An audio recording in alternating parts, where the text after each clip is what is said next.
would you do if you discovered that the history written in your textbooks is, in fact, a deliberate omission? What if the dawn of civilization didn't happen where they told us, but in the silent, black depths of an ocean guarding forbidden secrets? We walk upon a soil that conceals cities of gold and technologies that defy modern physics today. We cross the line of what is permitted to know. We are about to unearth the final proof that we are not the first advanced civilization to inhabit this planet. And you will finally understand why the system fought so hard to maintain this silence. Prepare yourself for what mainstream science fears and what governments have tried to erase. You are not just watching a video. You are accessing a file of suppressed truth. Do not blink. Do not move. What we are about to reveal will rewrite the timeline of humanity forever.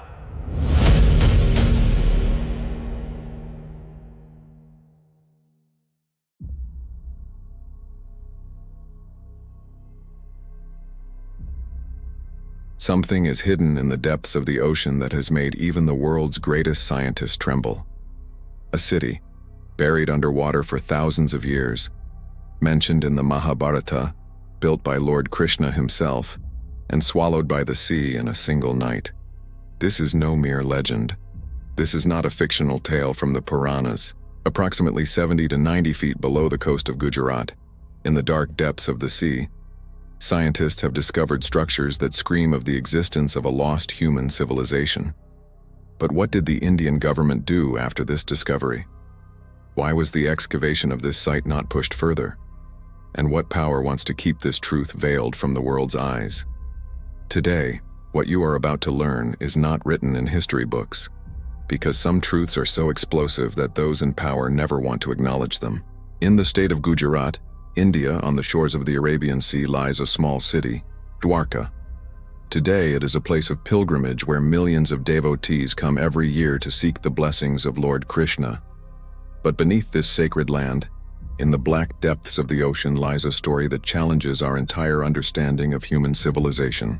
The Mahabharata, the Srimad Bhagavatam, and the Harivamsa Purana, all three texts mention Dwarka as a city more magnificent than heaven itself. Golden walls, wide highways, massive palaces, and a technology that even modern science cannot fully comprehend. The 10th canto of the Srimad Bhagavatam states that Lord Krishna commanded Vishwakarma, the divine architect of the gods, to build a city that would be unparalleled on earth. And Vishwakarma built that city in just one night, a single night. This Vernon, reading this description, the modern mind feels doubt. Building an entire city in one night. Is it possible? But the question is not whether it was possible. The question is, when structures pointing to an advanced civilization are found on the seafloor, is it fair to dismiss these accounts as mere myths? In the year 1988, a joint expedition by the Archaeological Survey of India and the National Institute of Oceanography made an extraordinary discovery off the coast of Gujarat. Approximately 20 to 70 feet below the surface of the sea, stone structures were found that clearly appeared to be man-made. 6 large gates, more than 90 stone anchors, remains of fortifications, and an organized urban plan as well structured as any modern city. And most shocking of all, a triple-headed motif on those stones, described in Hindu texts as the seal of Dwarka. Those anchors were scientifically examined, carbon dating was conducted, and the results stunned the entire world. Those stone anchors were approximately 1,500 to 5,000 years old. Some estimates go even further, up to 9,000 years. If this is true, then Dwarka existed at a time when most of the world had no trace of civilization. This discovery was so explosive that it was suppressed before it could even reach the international media. The Maushala Parva of the Mahabharata states that when Lord Krishna left his mortal coil, the city of Dwarka was submerged into the ocean. The description in the text goes, "As soon as Krishna left, within 7 days, the Arabian Sea gathered Dwarka into its vast waters." Arjuna, the great hero of the Mahabharata, watched the city sink and could do nothing. He was only able to save a few people. This description is written not like a fictional story, but like an eyewitness account. So is the Mahabharata history, and not just an epic. Geological facts state that approximately 10,000 to 12,000 years ago, when the last ice age ended, sea levels rose rapidly. During that period, much of the land on India's western coast was submerged. This is not a mythological claim. It is a scientific truth. And if a civilization lived there at that time, it would have naturally been swallowed by the sea. This is the point where science and the Puranas meet. This is the line that historians are afraid to cross. Dr. S.R. Rao, one of India's most respected marine archaeologists, he dedicated his entire life to the search for Dwarka. He dove into the deep sea to study those structures, and he fearlessly declared, "These are the remains of an ancient city." In his book, The Lost City of Dwarka, he wrote that the stones, walls, and anchors found on the seabed could not be the result of any natural process. But what happened after this declaration? Why did further excavation stop? Why were international scientists not allowed to visit this site? Here the layers of conspiracy begin to unfold. If Dwarka was a real city, and if it existed 9,000 years ago, it would mean that Indian civilization is older than Mesopotamia, Egypt, and Greece.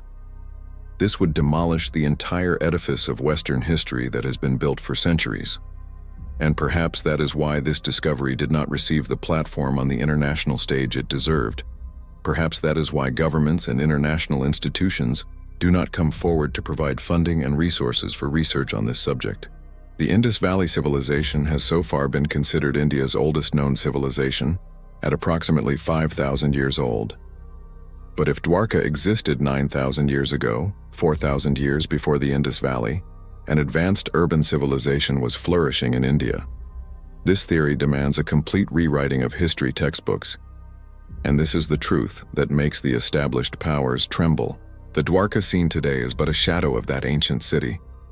The current Dwarkadish temple, one of the 4 sacred dhams of Hindus, stands on the site where Lord Krishna's massive palace once was.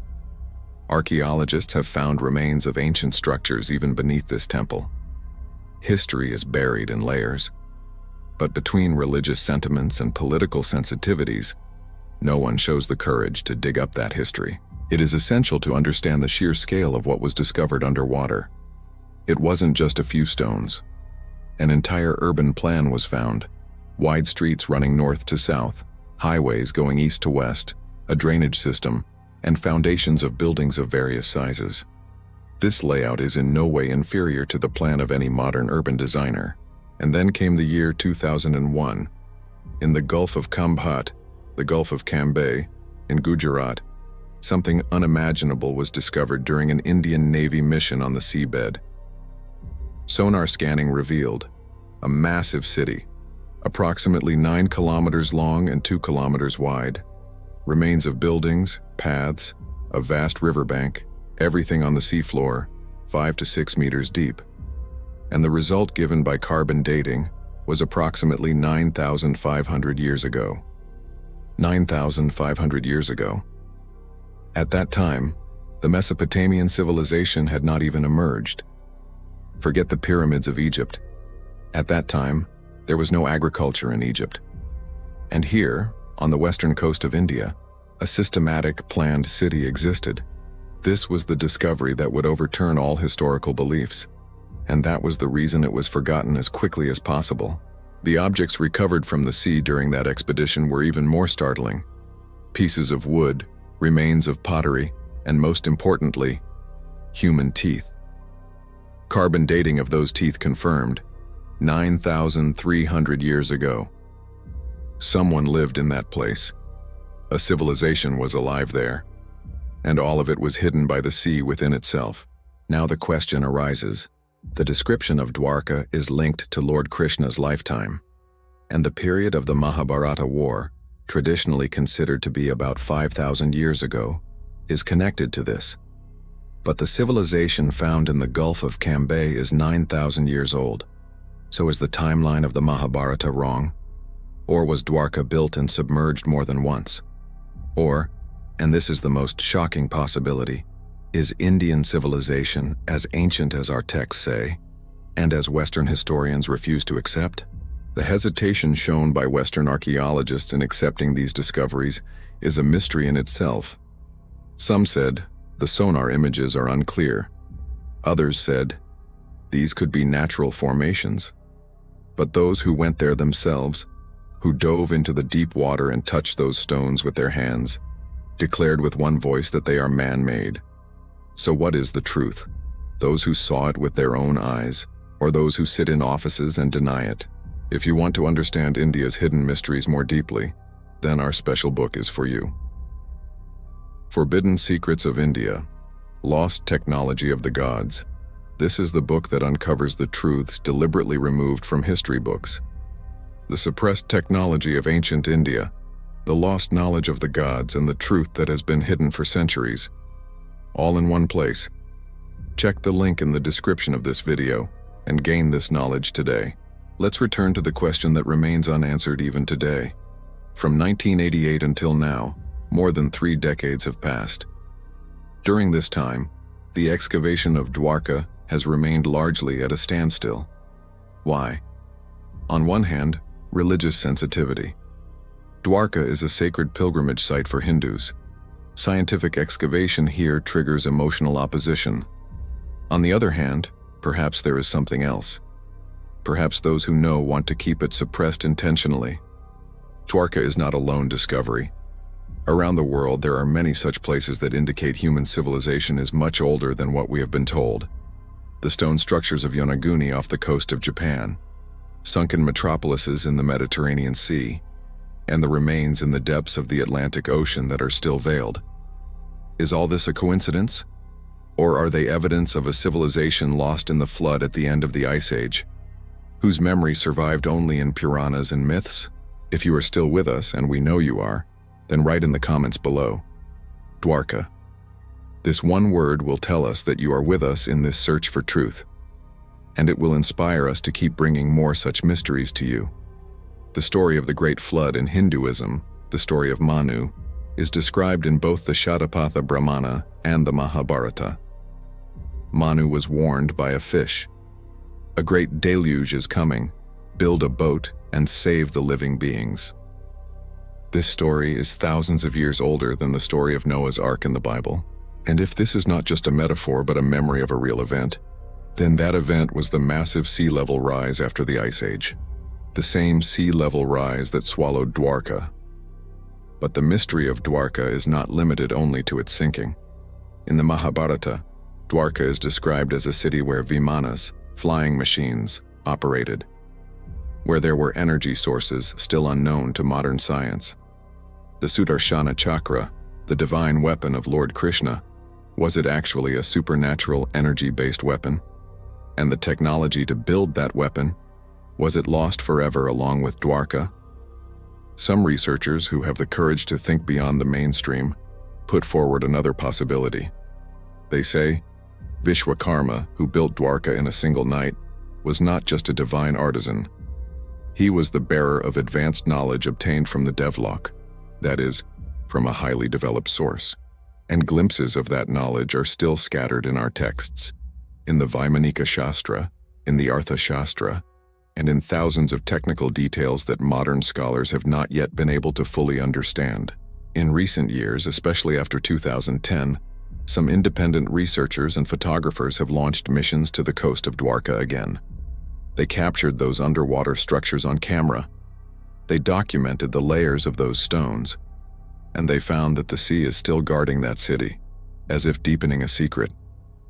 Standing on the shores of Dwarka, looking at the waves of the Arabian Sea, you get a strange sensation. These waves are not just water, they are the breath of the civilization that once throbbed here. Beneath those waves in that darkness, an entire history is sleeping, a history that every Indian has the right to know, and yet, that history is still buried. After Lord Krishna left, when Arjuna was taking the residents with him, he saw the water rising behind them. As they moved forward, the palaces, gates, and temples of that city were submerged one by one. Was this a poet's imagination? Or was it an eyewitness account of the actual sea level rise that occurred after the Ice Age? Geology says, yes, that sea level rise did happen, and it happened during the same period when Dwarka's sinking is described. Scientists estimate that approximately 12,000 years ago, when the last ice age ended, sea levels rose by about 120 meters. This means that much of the coastal land we see today was previously above the sea. There were settlements on that land. There were cities on that land. And one of those cities was Dwarka. This is not a guess. It is a law of physics. And this point is further strengthened when we look at Göbekli Tepe in Turkey. It is a structure 12,000 years old, which still baffles archaeologists. If such advanced structures could be built in Turkey 12,000 years ago, why not in India? And if they could be built, where did they go? They were swallowed by the sea, like Dwarka. In India today, there are still many researchers struggling to bring this truth to light. Despite limited resources, they dive into the depths of the sea. Despite international indifference, they publish their research papers. But they do not receive the support they deserve. They do not get the funds and equipment necessary to complete this search. Why? UNESCO has so far refused to grant World Heritage status to the submerged structures of Dwarka. The site that is possibly evidence of mankind's oldest known urban civilization did not receive international protection. Instead, that site is still vulnerable to the lashing currents of the sea, gradually fading away, as if someone intentionally wants to erase that evidence. Atlantis, the lost city described by Plato, became an epic in Western imagination. Hollywood made movies about it. Billions of dollars were spent searching for it. But Dwarka, which emerged as a real discovery in the real sea of a real country, did not receive that attention on the global stage. Is this discrimination? Is it a strategic silence? With today's technology, modern sonar, deep-sea drones, and advanced imaging systems, a complete map of that city can be made. Every room, every street, every gate can be seen without moving a single stone. The technology is available. The resources are available. Only the willpower is lacking. And perhaps this lack of willpower is also part of a well-planned conspiracy. There is another description in the Mahabharata that particularly draws attention. It is the description of Dwarka's impenetrable defense system, which protected the city from all sides, said to be a security shield around Dwarka that allowed no enemy to enter. Is this just a metaphor? Or is it a description of an advanced defense technology that we today call a defense shield? The symbols on the stones found on the seafloor have not yet been fully linked to any established script. Those symbols resemble the Indus Valley script, but they are not exactly the same. Is this a pre-Indus script? Is it the language of a civilization that existed even before the Indus Valley? If that script can be read, then perhaps the secret of Dwarka that is still veiled will come forward. In Hindu philosophy, there is a concept of the time cycle: Satya Yuga, Treta Yuga, Dvapara Yuga, and Kali Yuga.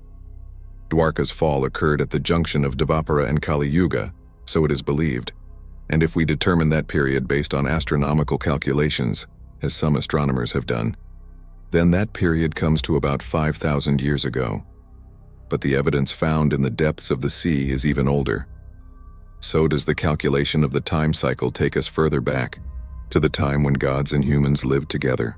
The city that descended from heaven, was it truly a center of heavenly knowledge? Was there any knowledge in Dwarka that the sea deliberately gathered within itself, so that it would not fall into unworthy hands? And is that knowledge still preserved in those stones, those walls, that seabed, waiting for someone who has the capacity to understand it? This is not a question of science. It is a question of consciousness. After 2020, under the Indian government, the National Institute of Oceanography permitted some new excavations, new equipment, new technologies, and new questions. What came forward this time was even more extensive. Those structures previously found only in the coastal area were now found further, deeper, and more complex. A city that was perhaps larger than our imagination. Another interesting aspect: evidence of trade relations between Dwarka and Mesopotamia. During that period, maritime trade occurred between India and Mesopotamia. Evidence of this was found in Mesopotamian excavations. There, Indian origin pearls, clothes, and spices tell us that Dwarka was not just a city, it was a global trade center. During that period, India was the center of the global economy, and this truth was deliberately erased from history. Dwarka, located on the coast of the Arabian Sea, was a highly strategic port, at the crossroads of the most important sea routes of that time. To the west, Africa and Arabia; to the east, the Bay of Bengal and Southeast Asia; to the north, the Indus River and Central Asia. Dwarka was the point through which the trade arteries of the entire ancient world passed. The depiction of life in Dwarka in the Srimad Bhagavatam is that of a city where no one was hungry, no one was sick, where every citizen had enough, where governance was so well organized that there were no disputes. In today's age, when millions are hungry, when inequality is at its peak, that description seems like a dream. But was it really a dream, or a system that actually existed and which we have lost? And then that moment came, which the Mahabharata called the most tragic moment of time. Lord Krishna left. With him, the era in which the veil between the divine and the human was thin also ended, and the sea moved forward. Not slowly, but rapidly. Wave after wave, and one by one, every building, every gate, every highway of Dwarka was submerged. Arjuna, who was the greatest archer of the Mahabharata, who won countless battles, was helpless that day. He watched, and could do nothing. This helplessness, this scene, is such that it makes one's hair stand on end even thousands of years later. Because it wasn't just the sinking of a city, it was the end of an era. Today, thousands of years later, that city is still there. In those same stones, those walls, that seabed. In the blue depths of the sea, where sunlight gradually fades, the heartbeat of an entire civilization is still felt there. Perhaps that city is waiting for someone who can put its story before the world with truth, with courage. So the question stands right back where this journey began. Was Dwarka real? Archaeology says, yes. Was it an advanced civilization? The remains on the seafloor say, yes. Was its search suppressed? Half-finished excavations and international indifference say, yes. And is there a well-planned intention behind that pressure? This question you will have to answer yourself. History is not only what is written in books. History is also what is hidden in the depths of the sea, in the layers of stones, and in the lines of our Puranas. Dwarka is the most vivid proof of that history. And until that evidence is placed before the entire world, without any political pressure, India's golden past will remain incomplete. That past which belongs not only to India, but is the heritage of the entire human race. If this video took you closer to the truth that history has hidden, then this is our success. Virasat, Bharat ki kahaniyan. We are here because India's past is not just the past of a country. It is the roots of all humanity. Subscribe to this channel now, press the notification bell, and like this video, so that this truth reaches more people. Because when the truth is hidden, it is every conscious human's responsibility to spread it. Dwarka may have sunk, but its soul is still alive today. And that soul finds life through you, through curious, brave, and truth-seeking viewers like you. The next mystery is waiting for you.